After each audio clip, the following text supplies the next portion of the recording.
सुना है ध्यान से, बहुत अच्छा टॉपिक है। दो टॉपिक आज कवर करेंगे, एक है मल्टीपल एलेलिज्म कोडोमिनेंस और दूसरा है chromosomal theory of inheritance. Hello मेरे प्यारे साहिलियंस, मेरे प्यारे बच्चे लोग, आपका स्वागत है फिर से मेरे इस क्लास में। आज का क्लास होने वाला है बायोलॉजी क्लास 12 चैप्टर 5 चल रहा है सर, जिसको हम लोग यूनिट के नाम से जानते हैं जेनेटिक्स एंड इवोल्यूशन, और चैप्टर 5 का नाम है principle inheritance and variation. Okay sir, principle inheritance and variation में हमने बहुत सारे टॉपिक्स को कवर कर लिया। मेंडल के लॉ हमने खत्म कर लिए। आज मेंडल के लॉ से भी आगे एक चीज बात है जिसका नाम है, इस लॉ के अकॉर्डिंग में ही बात करता है मल्टीपल एलेलिज्म और कोडोमिनेंस। क्योंकि हमने लास्ट क्लास में सर इनकम्प्लीट डोमिनेंस को पढ़ा था।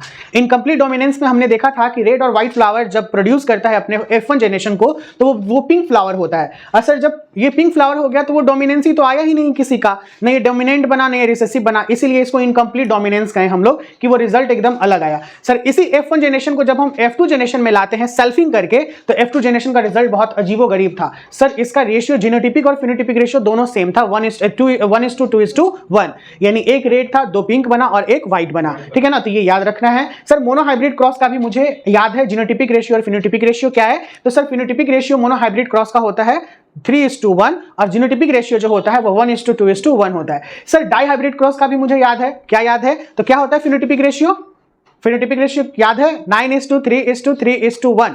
और सर जीनोटिपिक रेशियो क्या होता है 1:2:1, सीधे दुगना कर देना है 2:4:2 और फिर उसके बाद आधा कर देना है 1:2:1। ये ट्रिक है, ये याद रखना है, क्योंकि इस चैप्टर का मेन बेस यही है जिसे आपके एमसीक्यूज लड़ेंगे 100%। आज हम लोग बात कर रहे हैं सर, हम लोग का टॉपिक है मल्टीपल एलेलिज्म। सर नाम से ही क्लियर कर रहा है ना, मल्टीपल यानी मैनी एलील आएंगे। तो इसका सबसे बेस्ट एग्जांपल होता है ना ब्लड ग्रुप। क्या होता है भैया, ब्लड ग्रुप। क्योंकि हमारे मदर और फादर का जो ब्लड ग्रुप होता है वो डिफरेंट होता है। ये सेम भी हुआ तो बात अलग है, दादा दादी का भी अलग हो सकता है, नाना नानी का भी अलग हो सकता है। और उसी के कैरेक्टर जब हमारे माता पिता में आते हैं और माता पिता के बाद हमारे अंदर आते हैं, तो वो ब्लड ग्रुप जो दिखाता है वो मल्टीपल एलेलिज्म दिखाएगा, जिसे हम लोग एक नाम से और जानते हैं, उसे कहते हैं कोडोमिनेंस। कोडोमिनेंस का मतलब कि दोनों का प्रभुत्व लेके आया। कभी कभी आप लोग ये देखते होंगे कि माँ ए पॉजिटिव है, पिताजी बी पॉजिटिव है, बच्चा ए बी पॉजिटिव हो गया, या फिर ए पॉजिटिव होता है या फिर बी पॉजिटिव होता है। ये तीन संभावनाएं हैं, ठीक है ना। इसी के लेके हम लोग आज जो चर्चाएं करेंगे ये ब्लड ग्रुप से रिलेटेड है। ब्लड ग्रुप हमारे पास कितना होता है, ब्लड ग्रुप पता है कितना होता है, ब्लड ग्रुप कितने होते हैं, 4 होते हैं ना, ए बी और ओ, ये 4 होता है। उसी में पॉजिटिव और नेगेटिव लेके बहुत सारी बातें हो जाती हैं, लेकिन कैसे आता है रिजल्ट हम लोग आज देखेंगे। Now here we start with the topic that is multiple allelism and codominance. कहता है सर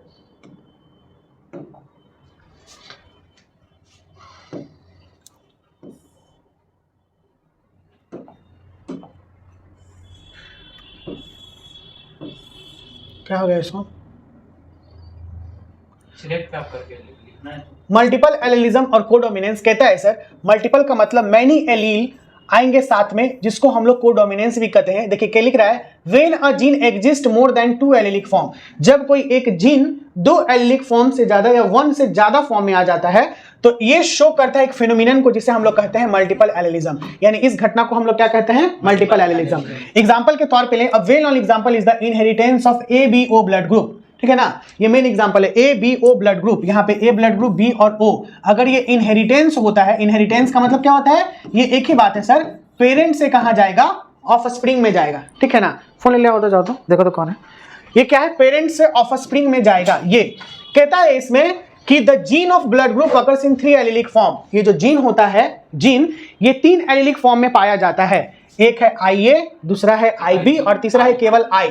यहां पर जो I है, IA, ठीक है, यहां पे जो I है ये किस चीज को प्रोड्यूस, किस चीज को दिखाएगा, ये दिखाएगा आपका, ठीक है ना, the gene of blood group that 3 allelic form IA, IB and IO, a person carries any 2 of these allele। और इसमें से 2 एलील को कोई पर्सन कैरी करेगा, या तो IA को कैरी करेगा, नहीं तो IB को कैरी करेगा, IA और I को कैरी करेगा, B को। तो इसी तरीके से ये एक चार्ट बना हुआ है जो मैं अभी आपको समझाऊंगा, क्लियर कर दूंगा इस चार्ट को। कहता है द जीन I ये is unable to produce, the gene A, the gene IB produce glycoprotein B, the gene IA produce glycoprotein A, ठीक है, और the gene I produce कोई ग्लाइकोप्रोटीन ये प्रोड्यूस नहीं करता है, इसीलिए होमोजाइगस हो जाता है। और अगर इससे रिलेटेड होगा तो ये ब्लड ग्रुप क्या बनाएगा, O बनाएगा।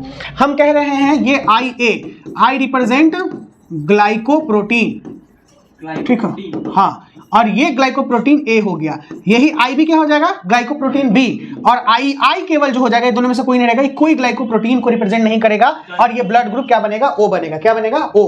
अगर नहीं हुआ तो मैं बता रहा हूं, यहां पे ये पॉइंट वाइज एकदम लिख लेना है इसको अच्छे से। कह रहा है द जीन, बता रहा हूं, द जीन आई ए और I B are dominant over I. अगर जीन आई ए और प्लस आई मिल के आता है, ये दोनों आपस में मेट करते हैं, तो आई ए डोमिनेंट हो जाएगा, यानी रिजल्ट क्या आएगा, हाँ, आई ए डोमिनेंट हो जाएगा, रिजल्ट हमारा आई आएगा, यानी ब्लड ग्रुप ए बनेगा। अगर आई बी है और ये भी मेट करता है आई के साथ, तो आई बी डोमिनेंट हो जाएगा और हमारा ब्लड ग्रुप क्या बनेगा, बी बनेगा।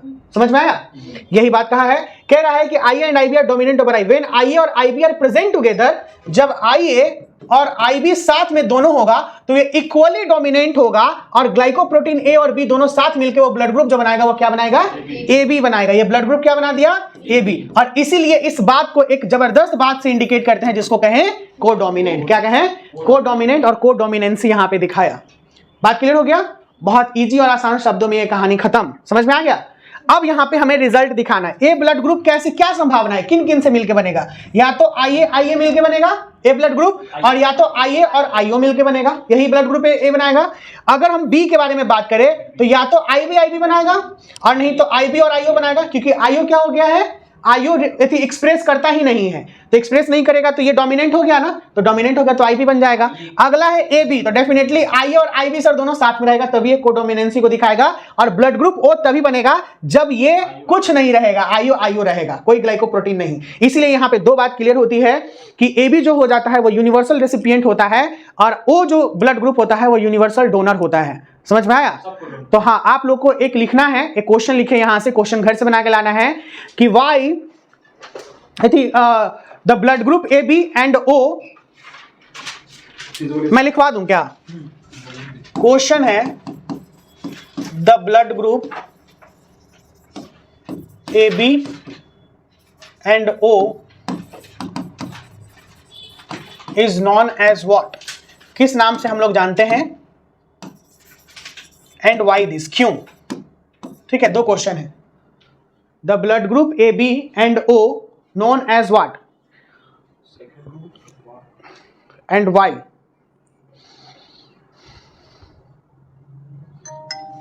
दूसरा question sir, what I why, हाँ, एंड वाई दिस, ऐसा क्यों। ठीक है ना।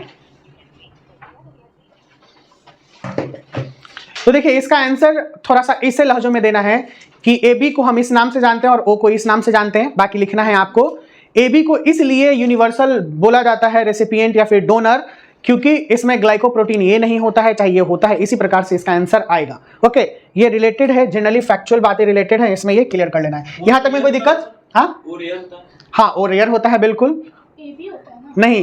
ए B the rarest is O negative. O negative blood group बहुत रेयरेस्ट होता है। ओके, ऐसे अगर देखा जाए तो ओ नेगेटिव के ब्लड ग्रुप, बी पॉजिटिव सबसे ज्यादा पाया जाता है। बी पॉजिटिव देखा जाए तो ये वाला, हाँ मेरा बी पॉजिटिव है। तुम्हारा ओ, तुम्हारा जो पता करो, अब कब पता करोगे, तुम्हारा बी पॉजिटिव, तुम्हारा बी पॉजिटिव। बी पॉजिटिव देखिए 3 वो यहाँ हो गए, तो इसलिए बी पॉजिटिव ज्यादा है और बी पॉजिटिव ही रहना चाहिए। आइए, तुम सबको दे सकते हो, ले सकते हो, किसी को नहीं। मुस्कुरा रहा है। डबल मीनिंग का ब्लड सबको दे सकते हैं, तुम वही बोले ना कि हम सबको दे सकते हैं। आइए, सही है यार, पॉइंट क्लियर हुआ। फिर से एक बार दम शॉर्ट और साधारण शब्दों में, ब्लड ग्रुप हमारे पास mainly 3 A B O. Blood group में एक आई जो रिप्रेजेंट करता है, जैसे आई वो ग्लाइकोप्रोटीन को रिप्रेजेंट करता है, आई ए जो रहेगा वो ब्लड ग्रुप ए को रिप्रेजेंट करते हैं, आई बी ब्लड ग्रुप बी को। अगर आई ए और आई बी साथ में हो जाएगा तो हम लोग क्या कहेंगे, ये आई और आई बी ये कोडोमिनेंसी को दिखाएगा और ए बी ब्लड ग्रुप बनेगा। और जब कोई नहीं रहेगा, केवल आईओ और आईओ रहेगा, यानी आई आई दोनों मिलकर बनाएंगे, तो वो ब्लड ग्रुप ओ को निकालेगा। बाउंस किया क्या, ये चार्ट को बना लीजिएगा तो याद हो जाएगा। क्लियर है ना, बहुत इजी चार्ट है। अब हमारे पास नेक्स्ट जो सीन है वो चलने वाला है, सब लिख लिए अच्छे से।